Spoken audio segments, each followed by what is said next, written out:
About 76% of our country claims to be Christian.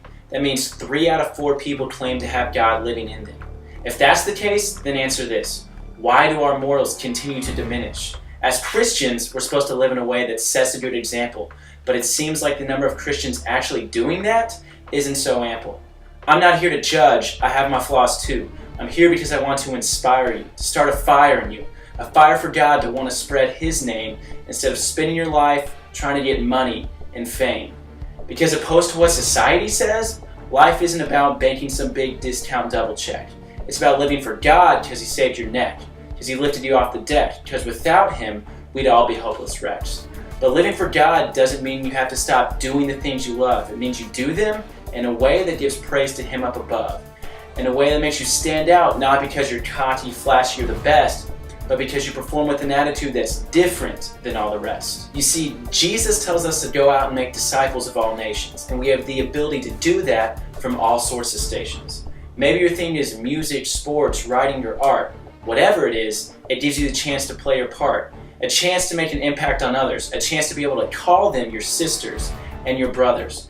But taking that chance isn't always the easiest thing to do. But blessed are you when people insult you, persecute you, and falsely say all kinds of evil against you.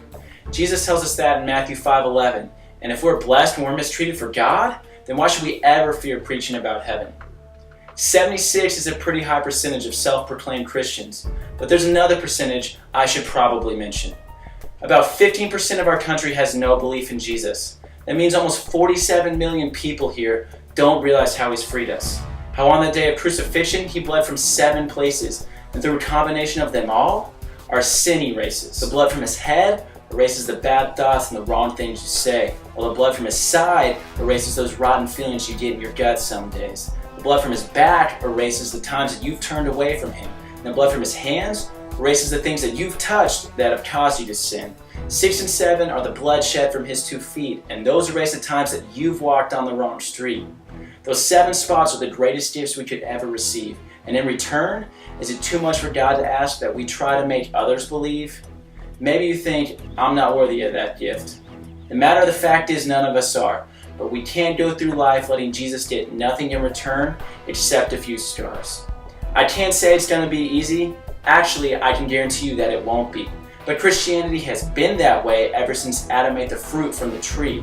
Since we gave in to Satan and accepted temptation, that is the cause of all of our tribulation. You see, I understand there are times where things look appealing even when you know they're wrong, but giving into those things always ends up turning into a bad story or a sad song. And I'm not just talking about alcohol, drugs, and sex. I'm talking about anything you do with the mindset of, I'll do this first and then put God next. There's a story in the Bible that illustrates what I'm trying to say. It's about a rich young man that approaches Jesus one day. He says, Jesus, I follow all the commandments. What else must I do to spend eternity in heaven? And Jesus tells him there's one thing missing. You have to go out and sell all of your possessions. This made the man sad because he had so much stuff that he couldn't find it in himself to give it all up and just let Jesus be enough. Maybe you think times are different now. Jesus isn't saying we need to be that extreme, but quite frankly, I think that's exactly what He means. I don't necessarily think we have to sell everything we own, but ask yourself this. If God asked you, could you give it all up and live for Him alone? When I first heard that question, I felt like I got hit by a car. I thought I was great because I didn't smoke or drink, but then I realized maybe I'm not such a gold star. It showed me that my slate isn't smooth, it's got plenty of lumps, because the thought of giving up my phone or my bed used to give me goosebumps. So now I'm doing a lot more give and a lot less take, which brings me back to the point I'm trying to make. Saying you're a Christian doesn't mean squat if you aren't living a Christian life, regardless of if you get caught. And a Christian life doesn't just mean you don't smoke, drink, have sex, or other sins. It means you pick up your cross and follow Him. It means you spread the word so others can become Christians. I'm not trying to scare you or make you feel bad about your lifestyle. My point is to inspire you to want to go the extra mile, to want to do something extreme, something that makes you feel uncomfortable. Because if we could all do that, it would make Christianity combustible. Like Jesus' love would just explode from us to other parts of the planet. And from there, hopefully they would continue to expand it. This is a theory that has sounded good to me for years, and I decided it's time to push aside my fears, share it with other ears.